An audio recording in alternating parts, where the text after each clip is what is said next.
आता आपण आहोत सावंतवाडी मार्केटमध्ये. या मार्केटमध्ये आपण पाहतोय की आता बरीचशी फळंसुद्धा इथं उपलब्ध झालेली आहेत. आपल्याकडे पद्धत असते ती गणपतीत, ती म्हणजे 5 प्रकारची फळं ठेवली जातात, नैवेद्य म्हणून त्याचा वापर केला जातो आणि ज्यावेळी विसर्जन असतं त्यावेळी ती सगळी फळं कापली जातात आणि त्याचा प्रसाद म्हणून वाटप केलं जातं. तर आपल्यासोबत इथे काही विक्रेते आहेत, त्यांच्याकडून जाणून घेऊया सध्याचे रेट काय आहेत. कारण आता महागाईनं लोकं बरीचशी कंटाळलेली आहेत, पण तरीही या गोष्टींना पर्याय नसतो, श्रद्धा असते, त्यामुळे खरेदीही केली जाते. तर काका, तुमचं नाव कसं? खलील अहमद. बरं, कुठे राहता तुम्ही? कुठल्या? मार्चावाडा. म्हणजे सावंतवाडी. बरं, कुठली कुठली फळं आहेत आणि त्याचे रेट कसे आहेत सध्या? ॲपल 160 रुपये किलो आहे, संत्री 160 रुपये किलो आहे, 200 रुपये किलो डाळिंब आहे आणि हे 200 रुपये किलो आहे. ही बाहेरची इम्पोर्टेड आहे संत्री आणि ती पण साऊथ आफ्रिकाची आहे. ती 100ला 4 संत्री मिळणार तुम्हाला. 100ला 4? हां, 300 रुपये किलो. आणि ही मोसंबी 160 रुपये किलो आहे, 120पर्यंत देणार आहे. आणि सीताफळ 120 रुपये किलो देणार. आणि पेरू 160. त्या या केळ्यांना, तर या केळ्यांची प्राईस काय आहे? केळ्यांची 50 रुपये डझन आहे. बरं. आणि पेर 260 रुपये किलो आहे. आणि नाशपती पण 260 रुपये किलो आहे. बरं. आणि चिकू पण आहे, तर चिकूची प्राईस काय सध्या? आता चिक्कूची प्राईस आता थोडा वाढलेली आहे. किती आहे? 160 रुपये किलो आहे. किलो आहे. आणि ही पेरू पण आम्ही बघतो, तर पेरूची प्राईस? पेरू ती थायलंड पेरू आहे. हां. इकडेची लोकल पेरू असली तर 80 रुपये किलो. ही थायलंड पेरू आहे, 160 रुपये किलो देणार. म्हणजे ही बाहेरची असल्यामुळे? नाही, इकडेच आहे ते, इकडे पिकवतात ते. पिकवतात इकडे? बरं, त्यांचं नाव फक्त ते. आणि पपई पण दिसते इथे, तर त्याची किंमत काय आहे? पपई आता थोडा महाग आहे.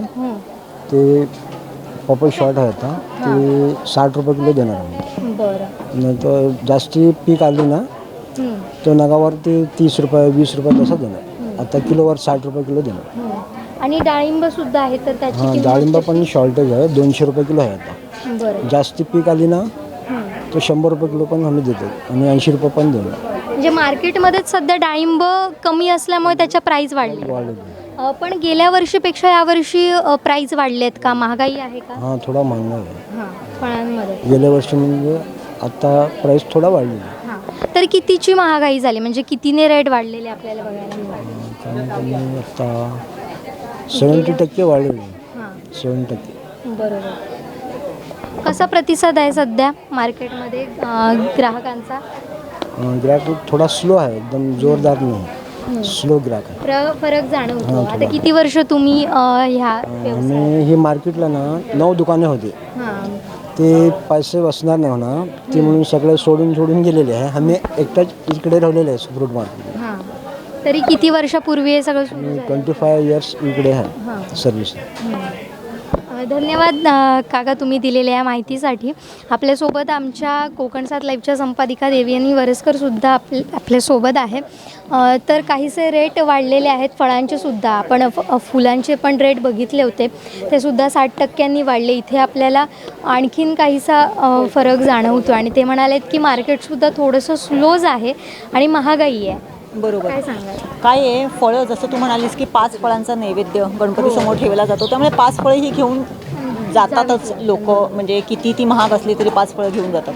सगळ्यात महत्त्वाचं उद्याचं आहे. उद्या आहे हरताळका आणि उद्या शहाळं आणि केळं ह्याला खूप महत्त्व असते. म्हणजे ज्या उपवास ठेवतात किंवा ज्या सवाष्ण महिलांच्या ओटी वगैरे भरलं जाते किंवा तो जो काही कार्यक्रम असतो त्याच्यामध्ये शहाळं आणि केळ्याला खूप महत्त्व आहे. त्यामुळे आज केळ्याचे दरसुद्धा आज तेजीत असणार आहेत. आणि आज या मार्केटमध्ये ही जळी फळं जरी असली, आता एकूणच सगळीच महागाई सगळ्याच ह्याच्यामध्ये झालेली आहे, त्यामुळे फळांच्या बाबतीतसुद्धा ती महागाई होणं म्हणजे अपेक्षित होतंच. परंतु तरीही पाऊस यावेळेस जो काही म्हणजे एकूणच भारतामध्ये जी काही आपल्या फळं होतात त्याचं आणि क्लायमेटचं जर बघितलं तर फळांचं सुद्धा कुठेतरी काहीतरी गणित जर असं थोडंसं बिघडलेलं आहे. त्यामुळे आत्ताचा जो सीझन आहे, आत्ता म्हणजे मोसंबी असते किंवा डाळिंब येतात या सीझनला, पेर येते, पपई तर काय असतोच आपल्याकडे ऑल सीझन. परंतु ह्या फळांची सुद्धा किमती फार तेजीत आहेत. आणि केळी जर म्हटलीस तर दोन्ही प्रकारची, म्हणजे पिकवलेली केळीसुद्धा येतात बाजारात आणि नॅचरल पिकलेली केळीसुद्धा असतात. नॅचरल पिकलेल्या केळ्यांचा दर थोडासा जास्ती असतो, मग कधी कधी तो 100-120 रुपयापर्यंत सुद्धा जातो. आणि ही जी केळी असतात ती 50-60 पर्यंत हा जातोच जातो. परंतु फळं, उपवास असलेले उपवास ह्याचा जर संबंध जर बघितला तर निश्चितच फळांशिवाय पर्याय नाही. डॉक्टरही सांगतात की दिवसाला 5 प्रकारची 5 फळं खा.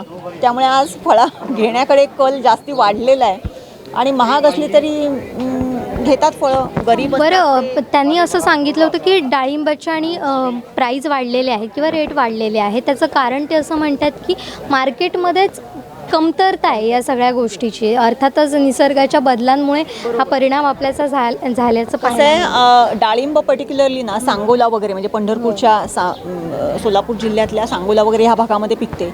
आणि मध्यंतरीच्या काळामध्ये डाळिंबावरती एक तेल्या रोग म्हणून एक आलेला होता.